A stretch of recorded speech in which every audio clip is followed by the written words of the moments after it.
Ok. Entonces, vamos a comenzar. Eh, Buenas tardes a todos, los que nos están viendo y a nuestros invitados. De parte de la Asociación Estudiantil de Ingeniería Física, les damos la bienvenida a la cuarta sesión del coloquio de tesis e investigación en línea. El día de hoy tenemos un invitado muy especial, que es actualmente estudiante de Ingeniería Física. Está realizando su tesis y nos va a hablar un poquito de ello. Él es Memo Castillo, Jorge Guillermo Castillo Lara. Él estudia actualmente en Ingeniería Física en la Facultad de Ingeniería de la UADY. Al egresar, pretende aplicar por un posgrado en Antropología Física en la Escuela Nacional de Antropología e Historia.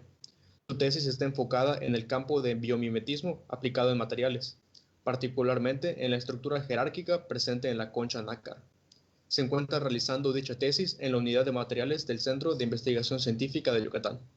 Así, sin más preámbulo, le damos la bienvenida a Guillermo y que nos platique de su trabajo. Bueno, gracias por la presentación. Antes que nada, me gustaría agradecer a la asociación por invitarme a platicar con ustedes acerca de mi tesis y más que nada sobre el área en la que la realizo, que es el biomimetismo. Eh, Platicando con personas que me preguntan de mi tesis y qué estoy haciendo y todo, me doy cuenta que es un campo que no se sabe mucho, ¿no? Como que no, la cultura colectiva no lo conoce muy bien. Y bueno, yo tampoco lo conocía hasta que me entrevisté con mi asesor y ya como que me platicó qué estaba haciendo y todo, ¿no? Entonces, el punto de mi plática es platicar a ustedes qué es el biomimetismo y pues si a alguno se interesa y todo, pues estaría muy bien. Igual quiero hacer, pues remarcar que está muy padre que sigan con estos colegios de tesis que se vienen haciendo hace un año y qué padre que aún así con la contingencia y todo lo que vimos ahorita se sigan haciendo, ¿no? En línea. Y bueno, voy a empezar. Bueno, el título es biomimetismo o cómo imitar a la naturaleza. Bueno, para empezar, tenemos que definir el biomimetismo. Eh, Nos podemos apoyar con una frase que dice que el biomimetismo no es tanto un tema, es un punto de vista, es un acercamiento a los problemas de ingeniería que utiliza la teoría y la tecnología de las ciencias biológicas. Eh, Uno de los primeros casos documentados de un intento de biomímesis es uno muy conocido, ¿no? Que es de Leonardo da Vinci, que estaba como que haciendo su máquina voladora y eh, se pasaba todo el día observando aves y tenía sus dibujos, ¿no? En sus famosas libretas. Y ahí está en la imagen los bocetos de Da Vinci. Bueno, eh, ¿de dónde viene todo el biomimetismo? Bueno, para empezar, hay que ver los fundamentos, ¿no?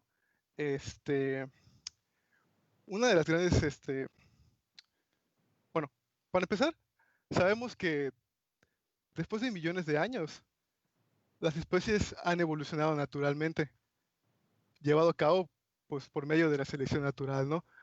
Charles Darwin fue el primero que describió cómo este proceso ha permeado en la vida de la civilización, de las especies en este planeta. Por lo tanto, es natural suponer que después de millones de años, las especies que hoy viven alrededor de nosotros poseen características acordes al medio ambiente, muchas veces hostil, en el que viven. Entonces, aquí recae una de las grandes diferencias entre cómo el humano resuelve un problema artificialmente y cómo la naturaleza resuelve el mismo problema. Bueno, biomimetismo. Oye, Memo, Eh, creo que hubo un problema, creo que se quitó tu pantalla. ¿Puedes compartirla otra vez? sí, ¿ya está? Ahorita que me digan,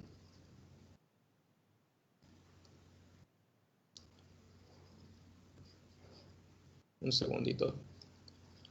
A mí no me está apareciendo todavía. No, todavía no se ve. ¿Puedes explicarlo otra vez o no sé?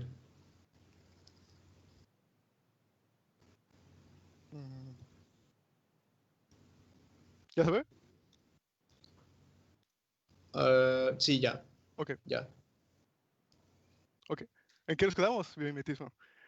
Eh, Como les venía diciendo, el ser humano y la naturaleza resuelven de forma diferente un problema de diseño. Un carro, un automóvil, por ejemplo, eh, tiene un sinfín de materiales, ¿no? Más de 30 muchas veces. Entonces, si tienes un problema de diseño y necesitas un desempeño mecánico especial, pues lo que haces es poner más materiales, ¿no? Para cumplir ese problema de diseño. En cambio, la naturaleza no puede darse ese lujo. Muchas veces está limitada a cierto número de materiales base, 2, 3, 4, muchas veces. Entonces, lo que hace es que busca soluciones alternativas que logren cumplir con el desempeño mecánico que se espera o que es requerido para que el organismo pues sobreviva, ¿no? En su medio hostil. Podemos ver un ejemplo con la concha nácar, que es el protagonista de esta noche. Este, Aquí vemos una foto que es especialmente de la especie abalón rojo. O el nacimiento del mimetismo. Existe un caso que se considera como inicio de la ciencia del mimetismo, como se llama objeto de estudio en ese material, cerca de su semestral, el cual, en una excursión que realizó en los Alpes, se dio cuenta que su perro llegó lleno de semillas de bardana. Aquí vemos a la bardana eh, enganchadas en su pelaje del perro, ¿no? Al observarlas en un microscopio, descubrió que estas semillas estaban compuestas de cientos de ganchos que se anclaban a cualquier cosa que tuviera un bucle. Con esta idea de un gancho y un bucle, George creó el velcro, que es un material, pues, ¿quién no conoce el velcro? ¿No? Está presente en muchísimas cosas actualmente, más que nada en la industria de la ropa, ¿no? Eh, con esta idea del gancho y bucle, con una experiencia que tuvo, creó una industria multimillonaria que es ahorita el velcro, ¿no? Esto está patentado. Otros ejemplos muy famosos es, por ejemplo, el de las aeroturbinas inspiradas en las aletas de la ballena jorobada. Estas aletas han demostrado ser capaces de captar más energía de vientos de velocidad baja que sus contrapartes convencionales. Otro ejemplo muy famoso es el de tren bala de una ciudad japonesa llamada Shinkansen, el cual tomó su inspiración en el ave conocida como Martín Pescador. Vemos la foto de Martín Pescador al lado del tren. Eh, este tren, tomando ese diseño inspirado en el Martín Pescador, logró una reducción del 15% en su consumo de energía y un aumento del 10% en su velocidad máxima en comparación con el antiguo diseño. Bueno, si bien todo esto que acabamos de decir suena bastante ingenioso, sí surge la pregunta, ¿de verdad los materiales biomiméticos pueden estar a la altura de los requerimientos actuales de la industria? Bueno, para empezar a responder esta pregunta, hay que definir dos términos que se utilizan mucho en la ciencia de materiales y que vamos a estar repitiendo varias veces durante esta presentación. Es la rigidez y la tenacidad. Primero empecemos con la rigidez. La rigidez es la resistencia de un material a la deformación. Eh, Entre mayor rigidez tiene un material, más fuerza necesitas para deformarlo. Pongamos el ejemplo de, no sé, un elastómero, no una liga. Una liga es poco rígida porque le aplicas una pequeña fuerza y logras mucha deformación. En cambio, no sé, una madera, ¿no? Un trozo de madera. Un trozo de madera es muy rígido porque necesitas muchísima fuerza para lograr un poco de deformación. El otro término es la tenacidad. La tenacidad se define como la energía absorbida por un material cuando éste se deforma. Lo vemos aquí en la gráfica. Vemos que la gráfica, el área bajo la curva, es la energía absorbida por el material cuando presenta una deformación. Entonces, igualmente la tenacidad nos da una medida de la resistencia al agrietamiento de este material cuando se deforma. Ok, ya que tenemos estos dos términos, pues ¿cómo sabemos si un material es rígido, más rígido que otro o más tenaz que otro? Pues existen diferentes pruebas mecánicas, pero una de las más utilizadas que yo utilicé en mi tesis y que se utiliza muchísimo en la industria y en la investigación es la prueba de flexión a 3 puntos. Esta prueba de 3 puntos, pues como se ve, tenemos un anclaje de 2 puntos que es el A y C y se aplica una fuerza en el punto B. El material al que se le aplica la prueba siente una fuerza de tensión en la cara inferior y una fuerza de compresión en la cara superior. Ok, entonces,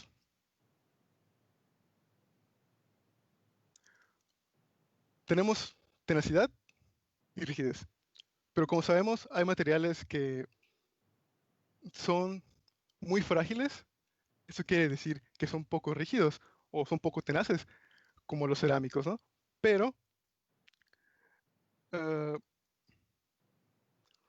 ah, ¿cómo logramos que en general un material frágil como un cerámico, que muchas veces un cerámico lo necesitamos para por sus propiedades de conducción de calor, propiedades ferroeléctricas, etcétera, por igual de forma necesitamos que este material aumente su capacidad de absorción de energía, que no sea tan frágil? ¿Cómo logramos eso? Una de las respuestas que el ser humano ha desarrollado son los materiales compuestos. Un material compuesto es todo aquel que se forma por unión de dos o más materiales con el fin de conseguir una combinación de propiedades que no se podría lograr en el material solo. Para explicar esto podemos poner un claro ejemplo muy conocido, que es el Kevlar. El Kevlar es una fibra como la que se muestra en la imagen. Esta fibra unida con una resina que podría ser epóxica es ampliamente utilizada, pues muchas aplicaciones que requieran o que se espere un alto daño por impactos, como son los chalecos antibalas. El Kevlar por sí solo no tiene las propiedades que tiene un chaleco antibalas.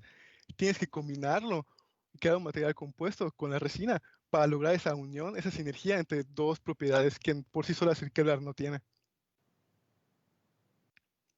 Ok, ahora esa es la respuesta que tiene el ser humano.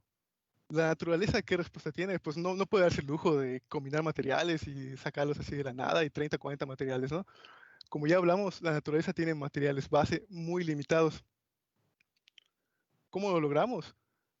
Bueno, la naturaleza lo logra con una sinergia entre materiales frágiles y flexibles, además de unido con una estructura particular. Ponemos un ejemplo. Disculpen, se atoró. Ok. Ponemos un ejemplo muy conocido, bueno, todos tenemos eso, ¿no? Es el esqueleto humano. El esqueleto humano está hecho de varios materiales, pero principalmente más del 99% es hidroxiapatita, la cual es un material frágil, es un mineral, y colágeno, que es una proteína flexible. Los dos, junto con una estructura bastante peculiar que nos recuerda a los paneles de abeja, logran una vez 100 veces mayor que la reportada del colágeno solo. Este tipo de estructura se ha estado estudiando para su potencial aplicación en una parte del carro que se conoce como crash box, que es una parte muy importante del parachoques. El crash box tiene la función de absorber energía en una colisión, evitando daños catastróficos en el sistema. Aquí podemos ver un ejemplo de un crash box tipo panal de abeja, que la energía absorbida se ha demostrado que es mayor a la de su contraparte tradicional. Ok, ahora veamos lo que yo estoy haciendo de tesis, lo principal, que es la concha nácar. La concha nácar tiene un comportamiento bastante peculiar, bastante bueno, digamos. Eh, está hecha, está compuesta principalmente por 95% de aragonita, que es una forma cristalográfica del carbonato de calcio, es un mineral, y 5% de materiales orgánicos, mayormente proteínas. La concha nácar por sí sola, la concha, es 3000 veces más tenaz, o sea que absorbe 3000 veces más energía que la aragonita por sí sola. Y estamos viendo que es básicamente 95% de aragonita. Las proteínas son muy poco porcentaje en volumen de la concha nácar. O sea, ¿cuál es el secreto para que sea 3000 veces más tenaz? Absorba 3000 veces más energía. Ese número es bastante más grande. Si bien su secreto se encuentra mucho en lo que ya hablamos, que es la sinergia entre un material frágil y uno flexible. Otra parte importante se encuentra en una estrategia poderosa emergida gracias a la evolución, como ya hablamos anteriormente. Se encuentran características especiales a lo largo de varios niveles de longitud. Desde la escala macro, en centímetros, como podemos ver acá, hasta la nanoescala, que vendría siendo hasta este punto. Por eso llamamos que tiene una estructura jerárquica. Tiene características especiales en cada nivel. Entonces, empecemos con analizando un poco más sobre esa estructura jerárquica, porque ahí está el secreto. Nada más tenemos que ver cómo funciona y luego tratar de extrapolarlo a diferentes materiales y ver si funciona. Ok. Empezando con la macroescala. Encontramos dos capas. Una externa, como podemos ver en la imagen, hecha de calcita,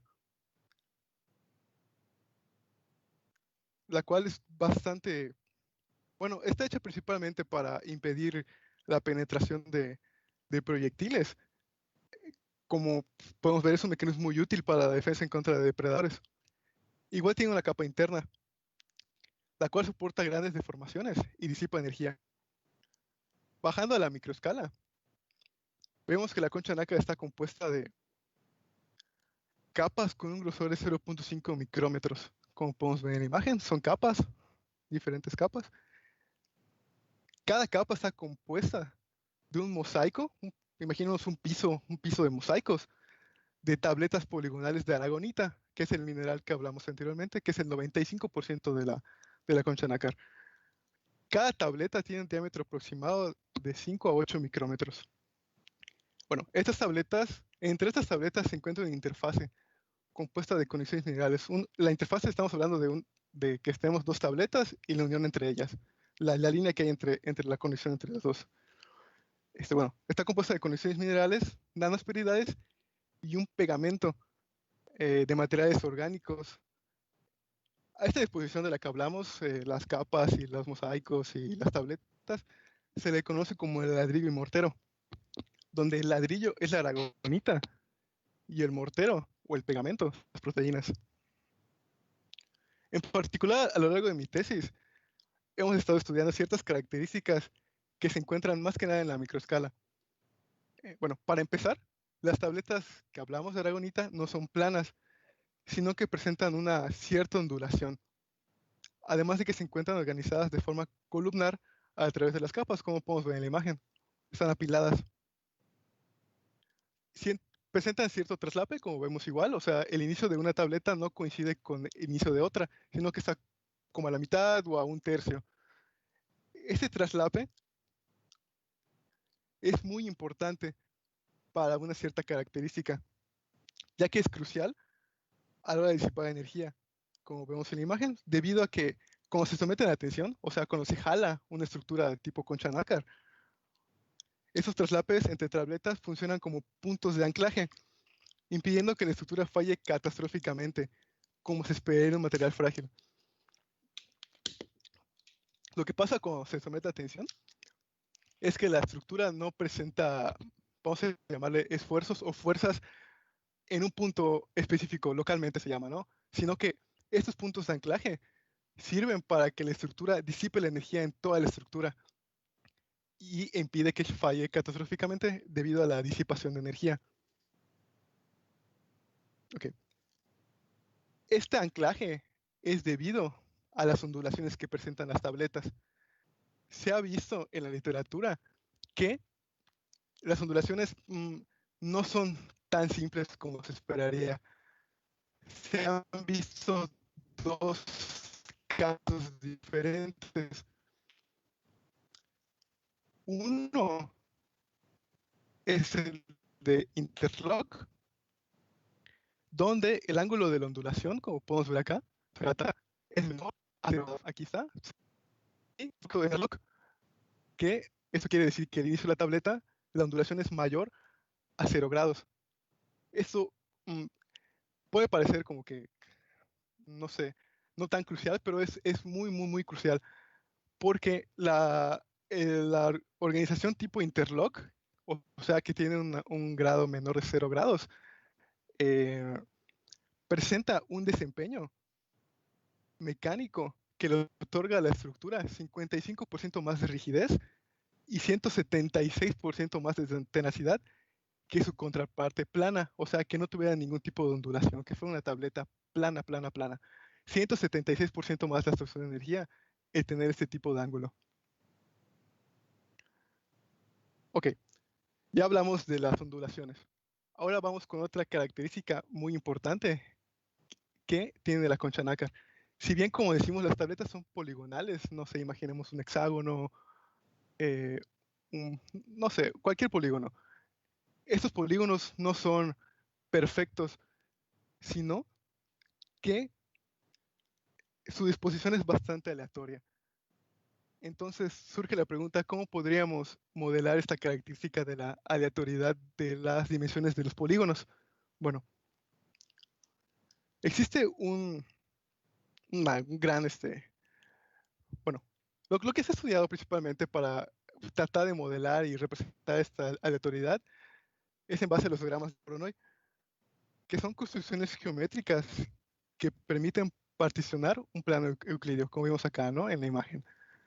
Eh, Estos diagramas de Voronoi se construyen al unir puntos entre sí, trazando las mediatrices de las líneas de unión entre los puntos. Como vemos acá, tenemos un punto de la línea de unión, tenemos el punto medio y trazamos la mediatriz. Y así se van creando, ¿no? Se trazan mediatrices y se van creando los diagramas de Voronoi. Estos diagramas se crean mediante un código escrito, principalmente yo utilicé matemática, eh, el cual te genera una estructura 2D. Aquí podemos ver una comparación entre la disposición de los polígonos naturales. Esta es una foto microscópica, obviamente, de la concha nácar, la disposición de las tabletas poligonales, cómo se ven aleatorias completamente. Y esta es una representación hecha eh, por el grupo de estudio en donde estoy, en matemática de las tabletas poligonales, utilizando un algoritmo que te genera un diagrama de Voronoi. Como podemos ver, la diferencia es casi nula, es bastante parecido. Ok, entonces, si bien el punto principal de mi trabajo de tesis es estudiar el desempeño mecánico de cada una de las características que hemos estado hablando, las ondulaciones, el grosor de las tabletas, el ángulo de las ondulaciones, el Voronoi, todo eso. El punto es combinarlas, estudiar posibles combinaciones, no sé, Voronoi, otro tipo de ondulaciones sin Voronoi, y encontrar cuál es la que se desempeña mejor de entre todas. Como podemos ver, estamos hablando de escala de micrómetros. Entonces, debido a que trabajar con una impresora 3D con esa precisión, que pueda crear un modelo que necesitamos para hacer las pruebas mecánicas, pues, no es económicamente posible, ¿no? O sea, no se puede económicamente hablando. Se ha utilizado una herramienta muy poderosa que se conoce como análisis por elemento finito, el cual es idóneo para ese tipo de casos, en el que pues no hay dinero. El análisis por elemento finito básicamente es un método numérico para la aproximación de soluciones de ecuaciones diferenciales parciales, en el cual se divide una geometría a analizar. Aquí tenemos la tableta, por ejemplo, del caso de Voronoi. La tableta de Argonita sería la representación geométrica, eh, la cual tiene un número infinito de variables desconocidas. Fuerzas, desplazamientos, energía absorbida, etcétera. Muchas, muchas variables.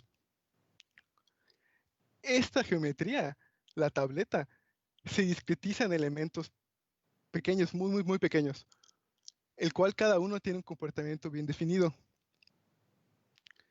logrando así que un número infinito de variables desconocidas sean sustituidas por un número limitado de elementos con un comportamiento muy bien definido. El problema del análisis por elemento finito es que es bastante costoso computacionalmente hablando. Como podemos ver, son millones de cálculos que tiene que hacer la, pues el procesador, lo que sea que estemos utilizando para utilizarlo, ¿no? Entonces, es igual una de las características que se tiene que tener en cuenta. Ok, entonces ya que hablamos de todo esto, yo como estoy construyendo mi modelo, son tres pasos básicamente. Primero, Tenemos la estructura 2D creada en matemática, como ya hablamos, del Voronoi, con el algoritmo escrito en matemática. Esa estructura es una estructura 2D. Esa estructura 2D se pasa o se extrapola a SolidWorks. En SolidWorks creamos las ondulaciones o las diferentes características que queramos crear, más que nada en 3D, ¿no? Como podemos ver acá, tiene la ondulación, pues la placa, ¿no? De Voronoi. De SolidWorks pasamos esa estructura geométrica a Abaqus.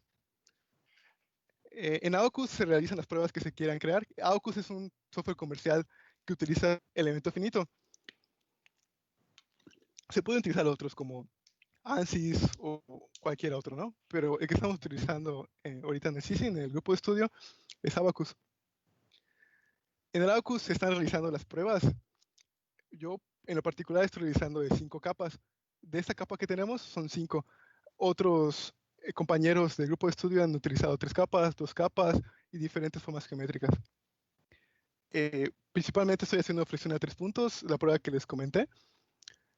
Y estamos analizando, como ya les comenté, las diferentes características que podemos observar, las diferentes combinaciones que se pueden hacer de la concha nácar.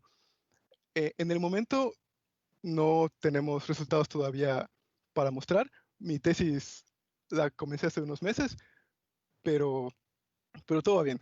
Espero tener resultados en un par de meses, un par de semanas.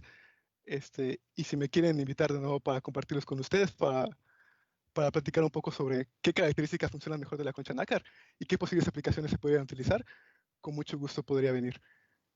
Y sería todo por mi parte.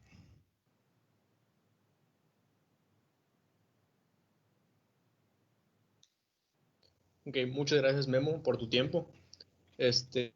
Vamos a ver si hay preguntas. La transmisión tiene un lag como de 10 segundos, algo así. Entonces vamos a esperar un poquito para ver Okay, si hay alguna pregunta.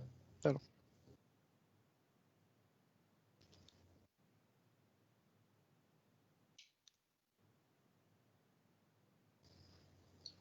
Ok, primera pregunta. Todo este trabajo, ¿dónde dices que lo estás realizando? Es en el CICI, en el Centro de Investigación Científica de Yucatán. Sí. Ah, ok, excelente. A ver, vamos a ver.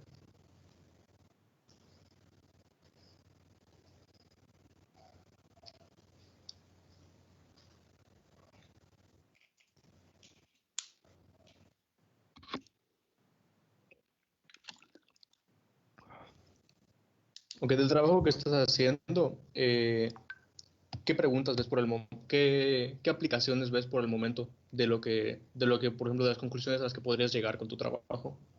Ok, basado en la literatura, vemos que ese tipo de estructuras biomiméticas son muy buenas para aplicaciones donde se requiera absorción de energía, como podría ser colisiones, ¿no? O, no sé, resistencia a impactos, no sé, de balas o de cualquier tipo de proyectil. Eh, es lo que yo espero, es mi hipótesis en mi tesis, que esa estructura que estoy realizando, esto la vamos a ver de nuevo. eh,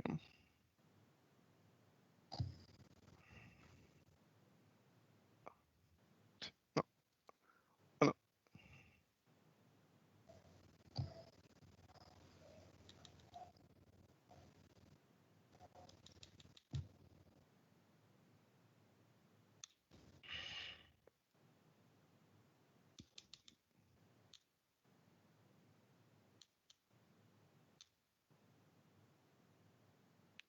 ok, no me deja poner la diapositiva, pero esa está.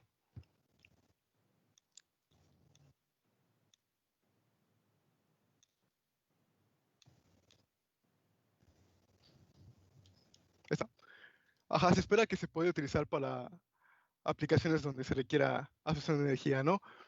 Porque se ha visto en trabajos anteriores, en tesis anteriores de compañeros de mi grupo de estudio, que es muy buena para absorber energía en comparación no sé, con una lámina nada más, ¿no? O sea, sin ningún tipo de característica. Entonces, eso se espera que sea la aplicación principal.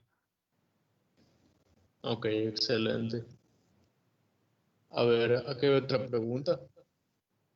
Dice, ¿cuáles son las ecuaciones constitutivas que simula en EF. Elemento finito, Sí, ¿ok? Este, el elemento finito, básicamente es una resolución de ecuaciones diferenciales parciales, no sé, de fuerzas, ¿no? Cualquier ecuación, como sabemos, la fuerza está en términos de ecuaciones diferenciales parciales. Este, Esa ecuación diferencial parcial se resuelve por medio de, más que nada, el método de Newton-Raphson o derivados de él. Entonces es un método iterativo. Se van buscando soluciones respecto a las soluciones anteriores y así se va generando pues la solución final, ¿no? Eso es básicamente eso. No afondé mucho en ello, quise hacerlo, pero el tiempo no me dio para poner bien las ecuaciones. Pero es básicamente resolución de ecuaciones diferenciales por el método de Newton-Raphson. ok, perfecto. Eh, ok, una pregunta más. Sí. Mencionas que quieres ir a un posgrado en antropología física. Ajá. Al menos yo, por ejemplo, nunca había escuchado de eso. Entonces, no sé si pudieras platicarnos brevemente más o menos de qué trata o qué es lo que buscas en esa área. Ok. Bueno, mi motivación principal es que, no sé, a mi papá le gustaba mucho como que llevarme a sitios arqueológicos y siempre me causaba conflicto que cuando vemos, no sé, un templo, ¿no? Nos dicen, ese es el templo A.1, donde la sección está a 50 metros, 50 metros. Y nunca nos dicen, no sé qué hay acá porque no se sabe. O sea, creo que con la antropología física me gustaría dedicarme a tratar de descifrar por medio de, no sé, datación de carbono 14 otros métodos, tratar de apoyar en algo para escribir un poco la historia que no conocemos. Entonces, por eso me gustaría estudiar antropología física, es mi principal motivación y lo que quería, o sea, a lo que quiero dedicarme en futuro. Ah, súper bien. Sí, yo nunca había escuchado de eso, la verdad, pero escucho muy interesante. Creo que es el primer físico que escucho que va a un área así, dando otra gente que yo conozco. Entonces, pues bueno, por el momento no hay más preguntas. Entonces, pues nuevamente, de parte de toda la Asociación Estudiantil de Ingeniería Física, quisiéramos agradecerte por tu tiempo, por el trabajo pues en primera, por el trabajo que estás haciendo en tu tesis, para poner a la facultad en alto, ¿no? Y por el trabajo que estás haciendo es por el que hiciste de preparar esta presentación para nosotros, ¿no? Para que sea accesible a todo público. Y bueno, cuando tengas, como tú mencionaste, ¿no? Cuando tengas algunos resultados, Claro, estaremos encantados con invitarte de nuevo, ¿no? me encantaría. Excelente. Pues muchas gracias y hasta aquí llegamos. Gracias.